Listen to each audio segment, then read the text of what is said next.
The first law is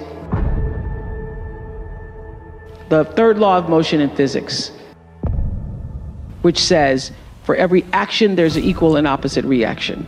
And we showed that very beautifully in The Color Purple, when Miss Seeley says to Mr., everything you even try to do to me is already done to you. That is not just a rhetorical saying, that is law. That is Newton's third law of motion in physics, which says everything that goes out is coming back.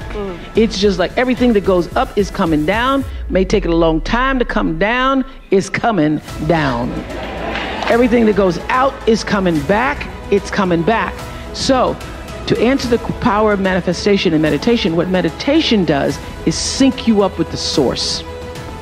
What meditation does is allows you to literally tap into the power that created you, so that you are in alignment with that.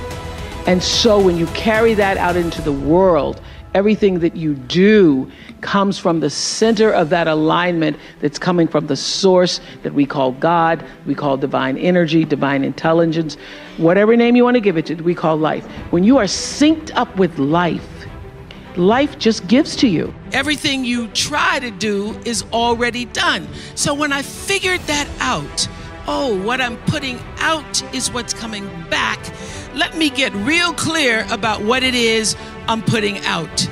Real clear. So I read a book about 1989 called Seed of the Soul. And in that book, Gary Zukav talked about the laws of karma, of the laws of cause and effect, the third law of motion. And in that book, he talked about how intention, your intention is always one with the law. Meaning, before you even think about a thing, you have an intention for the thing. And that the intention is going to determine the outcome. That's why the same people can go to the same church service and somebody walk down the aisle just to be seen to put some money in the church, and somebody else who just goes and just has a little bit to offer. The intention with which you give, the intention with which you serve determines the outcome. So when I figured that out, I went, whoa. I changed everything I did on my show. I called in the producers and I said, from this day forward, I will no longer be speaking to the KKK. I will no longer be speaking to people who are fighting each other in a way that it is damaging to the character of myself and other people who watch. From this day forward, I am only going to do intentional television. I always understood that there really was no difference between me and the audience. At times, I might have had better shoes, but at the core of what really matters, that we are the same. And you know how I know that? Because all of us are seeking the same thing. You're here at this fabulous school, and we'll go out into the world and each pursue based upon what you believe your talents are, what your skills are, maybe your gifts are, but you're seeking the same thing. Everybody wants to fulfill the highest, truest expression of yourself as a human being. That's what you're looking for. The highest, truest expression of yourself as a human being. And because I understand that if you're working in a bakery and that's where you want to be, and that may be what you've always wanted to do, is to bake pies for people or bake cakes for people or to offer your gift, then that's for you. And there's no difference between you and me, except that's your platform. That's your show every day. So my understanding of that has allowed me to to reach everyone. And there's no way that you wouldn't, because that's what I truly feel. The way through the challenge is to get still and ask yourself, what is the next right move? Not think about, oh, I got all of this stuff. What is the next right move? And then from that space, make the next right move and the next right move. and not to be overwhelmed by it, because you know your life is bigger than that one moment. You know you're not defined by what somebody says is a failure for you, because failure is just there to point you in a different direction. So for me, the foundational base of empowerment, of entrepreneurship, of any kind of engagement, the foundational base of my success, of my well-being, my wholeness, my everything is knowing who I am and where I come from.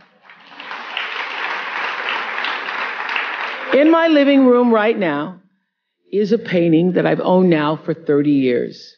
You can Google it. It's called To the Highest Bidder. And it's at the center of my house.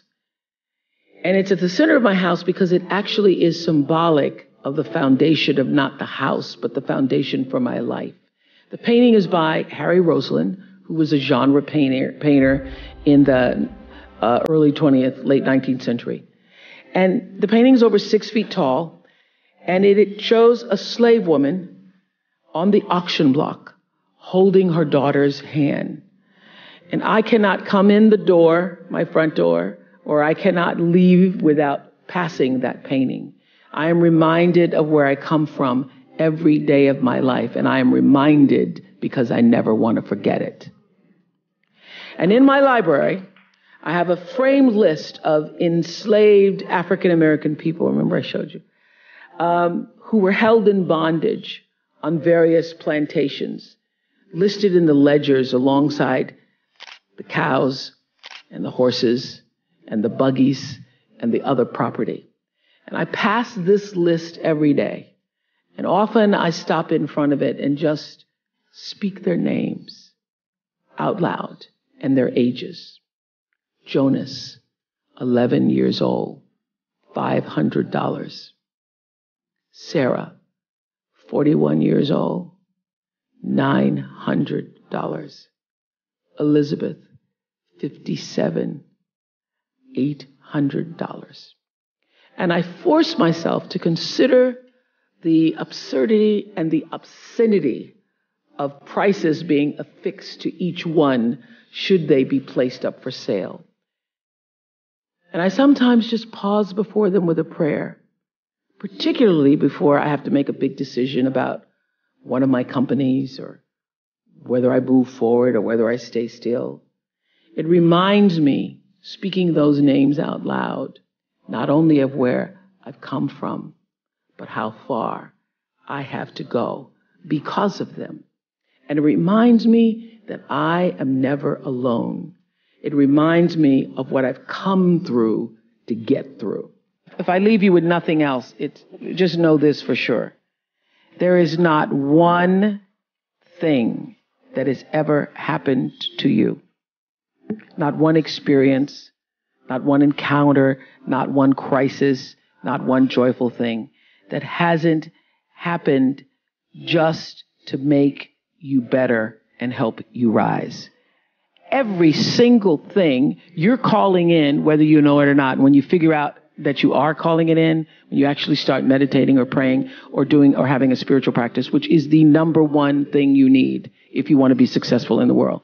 You need something that gives back and nourishes you, regardless of what you call that. You need to fill your cup so that you can be so full, your cup runneth over and you have enough to give to other people.